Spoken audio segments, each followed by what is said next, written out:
오늘의 두 번째 섹터 바로 한번 열어주시죠. 화학 쪽 한번 보겠습니다. 화학주들도 사실은 그 2차 전지 업종이랑 같은 뷰에서 보기도 하잖아요. 근데 이제 어쨌든 리스크를 떠는 화학주들이 하반기에 회복의 시간이 될 수 있을까? 그게 오늘의 주제인데요. 화학 섹터는 지금 어떻게 또 진단을 하고 계실까요?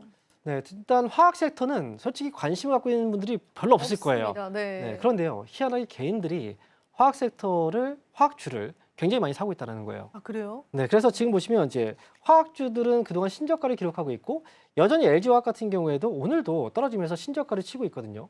그런데 최근에 조사한 결과를 보시면 최근 1년간 LG화학을 개인들이 1조 2,460억 원 가량을 순매수했다라는 기사를 봤습니다.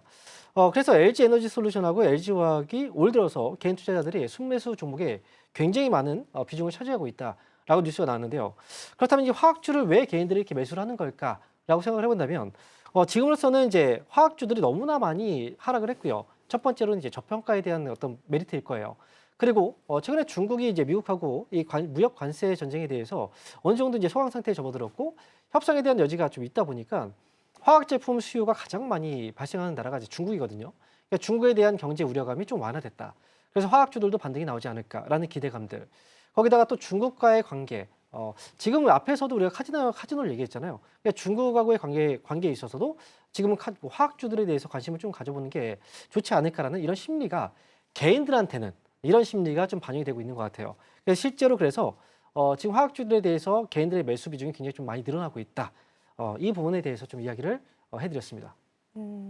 화학주들 개인이 굉장히 많이 담고 있다라는 거, 1조가 넘는 물량들이 좀 들어왔다라는 걸 좀 확인을 해볼 수가 있는 시점이었는데, 일단은 주가적인 측면으로 봤었을 때 화학주들이 반등을 해줬을까? 그 부분 좀 체크를 해보고 싶고, 이제 개인이 많이 산 종목이 오를까요? 약간 이런 질문도 조금 드리고 싶은데, 왜 개인의 수급에 좀 집중을 해주셨을까요?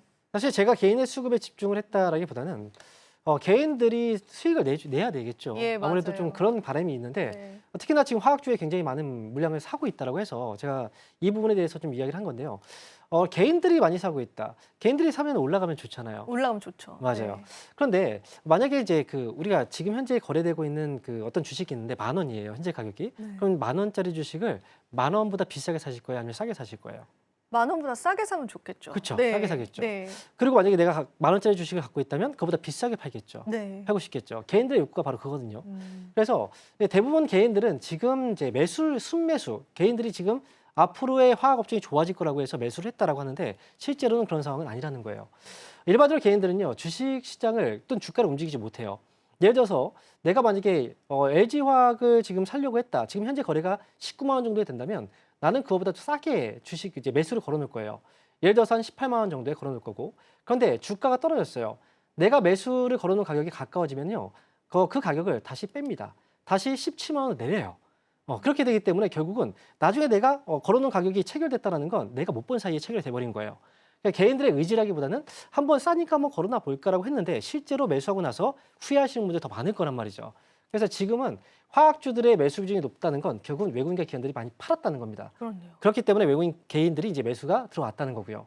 그래서 업황으로 본다면 개인들이 지금 시장을 끌어가지 못해요. 지금은 외국인 기관들이 팔고 있고 이 물량을 개인들이 받고 있기 때문에 화학주의 반등은 당분간 어려울 수 있다라는 이 부분을 말씀을 드리고 싶었고요. 그에 따라서 여러분들도 이제 화학주에 대해서 혹시나 많이 떨어졌기 때문에 관심을 가져볼까라고 한다면 결국은 시장이 올라가려면 이 주가가 올라가려면 개인들의 비중이 줄어들어야 되고요. 외국인과 기관들이 다시 또 손바뀜이 나와야 됩니다. 여러분들이 투자를 하신다면 이 손바뀜이 나오는 걸 확인하고 나서 들어가시는 게 맞다는 거죠. 그래서 개인들이 막연하게 기대감을 가지고 산다. 이런 이제 뉴스 기사들이 나오고 있는데 사실은 개인들이 기대감을 갖고 산다기보다는 개인들은 어쩔 수 없이 매수를 당했다. 이렇게 표현하는 게 좋을 것 같습니다. 슬픕니다. 그렇게 말씀해 주시니까. 근데 뭐 증권가에서도 화학주에 관한 긍정뷰가 또 나오고 이런 것들 이제 개인 투자자분들이 또 참고하셨을 수도 있고 그런 다양한 배경들이 있을 텐데요. 일단은 지금 화학주에 좀 물려 계신 분들이 있다면 그런 분들은 대응 전략을 어떻게 가져가 봐야 될까요? 전문가님. 일단 화학주에 물려 있다라고 하면 어쨌든 종목들마다 조금 차이가 있긴 할 네, 거예요. 도와주세요. 화학주들도. 네. 그런데 지금은 사실 기다릴 수밖에 없어요. 일단 첫 번째로 기다려야 되고요. 화학주들도 주가는 많이 떨어졌습니다. 그리고 이 화학주 같은 경우에는 이제 중요한 건 중국 경제가 가장 중요해요. 이 중국주에서 가장 많은 이제 화학 제품들을 소비를 하고 있고요. 소비가 많기 때문에 중국에서 최근 들어서 이제 경기부양책을 쓰고 있잖아요.